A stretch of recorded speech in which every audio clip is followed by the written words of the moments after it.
विनम्र किसान का बेटा था वो दृढ़ता का भंडार। वल्लभ भाई पटेल नाम कहलाता था सरदार। कृषक कार्मिक जनगण से था उसको प्यार अपार। अखिल देश ने उसे रहनुमा किया था स्वीकार। गांधी बापू का शिष्य, सत्य अहिंसा का अवतार, किंतु एक भारत करने को धर लेता हथियार। लौह पुरुष संबोधन था वो लोहे की दीवार। तेज पुंज तुम, शक्ति पीठ तुम, बल का सागर अपरंपार। देश का नम्र अमन तुम स्वीकारो सम्मान।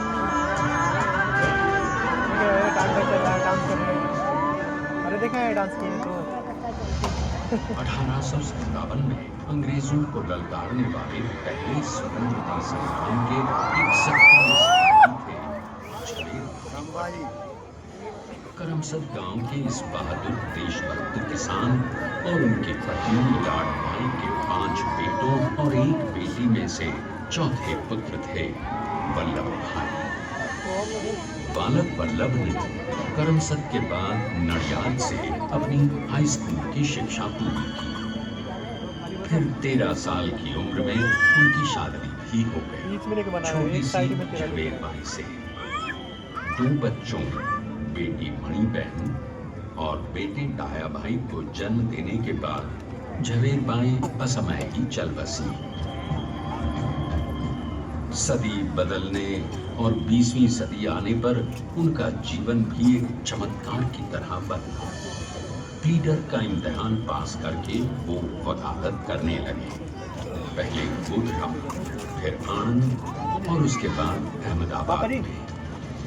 मगर जल्द ही वकालत छोड़कर वो बैरिस्टर बनने की इच्छा से इंग्लैंड चले गए। लंदन में बैरिस्टरी में अव्वल आने और वजीफा जीतने वाले वो अनोखे भारतीय थे।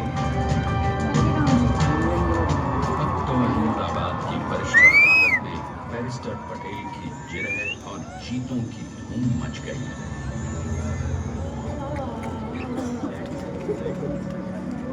तभी एक युग पुरुष ने वल्लभ भाई के जीवन की धारा ही बदल दी। दक्षिण अफ्रीका में सत्याग्रह के अहिंसक अस्त्र से गोरे शासकों को सबक सिखाकर भारत वापस आए बैरिस्टर मोहनदास करमचंद गांधी से मिलकर वल्लभ भाई ने अपने कुछ वर्षों से सीखे विदेशी व्यवहार और संस्कार हमेशा के लिए त्याग दिए और अब वो अपने खेड़ा के किसानों को हक दिलाने के लिए बापू के साथ आंदोलन में कूद पड़े। अब उनके पैरों में जूते नहीं, गांवों की धूल थी। हृदय में भारत भूमि की शस्य श्यामला धरती। मन में थे गांधी और मस्तिष्क में एक नए स्वतंत्र भारत का सपना।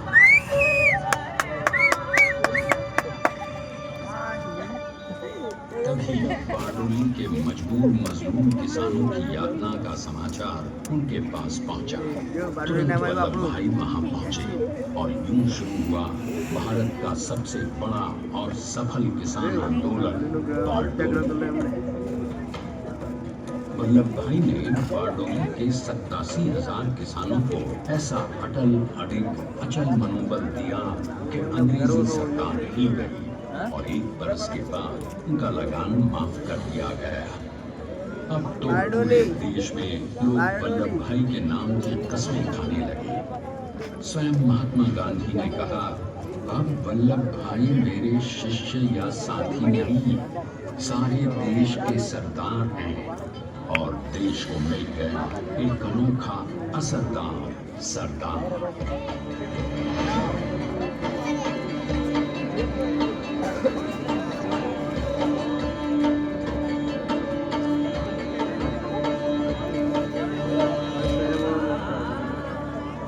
सरदार पटेल के नाम और देशभक्ति से अंग्रेज डर कर कांपने लगे।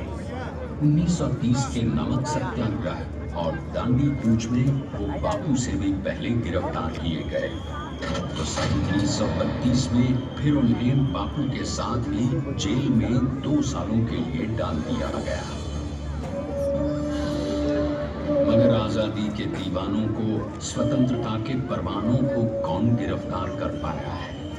जेल से छूटते ही सरदार को कांग्रेस के नए राष्ट्राध्यक्ष पद पर चुना गया और उनकी सरपरस्ती में राष्ट्रवादी भारतीयों ने तमाम ब्रिटिश सूबों में जीत हासिल कर वहां अपनी स्थानिक सरकारें बनाई। किंतु सरदार का सपना केवल सरकार बनाना नहीं था। उनका स्वप्न तो था एक ऐसे नए भारत का जहां हर रंग, हर रूप, हर जात, मजहब, तबके का हिंदुस्तानी एक साथ मिलकर एक ऐसा नया भारत बना सके जहां पूर्ण स्वराज्य के साथ सारे समाज को गरीबी, अशिक्षा, छुआछूत से भी आजादी मिल जाए।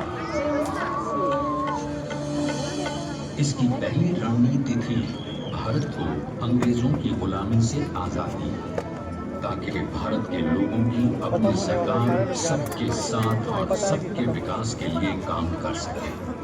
बापू की अगुवाई में अब देश ने अंग्रेजों को कर ले पूरा। करेंगे या मरेंगे, मिटो इंडिया, अंग्रेजों भारत छोड़ो। बस फिर क्या था, संघर्ष की रणभूमि बची। 3 सालों के लिए सरदार पटेल को भी सत्याग्रही नेताओं के साथ जेल में